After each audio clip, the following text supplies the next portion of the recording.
Hello and welcome once again to my channel. I'm so glad to have you back. In this video I'll be showing you another way I eat my bread with veggies. But before I go into that, I would like to ask, do you have your bread with vegetables, all kinds of vegetables with protein, or do you just have them bland with chocolate, milk and or tea? So here I have sliced carrots, onions and cabbage. Ordinarily I use onions, lettuce and tomatoes, but I ran out of them and I have to eat healthy, so I decided to substitute with what I have now. So I mix everything together as you can see right now. So in goes my mayonnaise. If you're looking for a healthier option, you can make butter from avocado pear.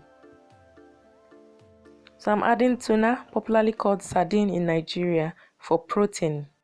Mix, and my vegetable is ready. And on top of my loaf of bread, my vegetables go. This is what it will look like if I decide to skip the tuna or sardine. So I'm now ready to eat my vegetables with my chocolate, milk, tea, or whatever it is I decide to use to wash it down. Please subscribe to my channel if you've not subscribed already. Click on the like button if you like this video and drop your comments below to share your thoughts with me. Bye.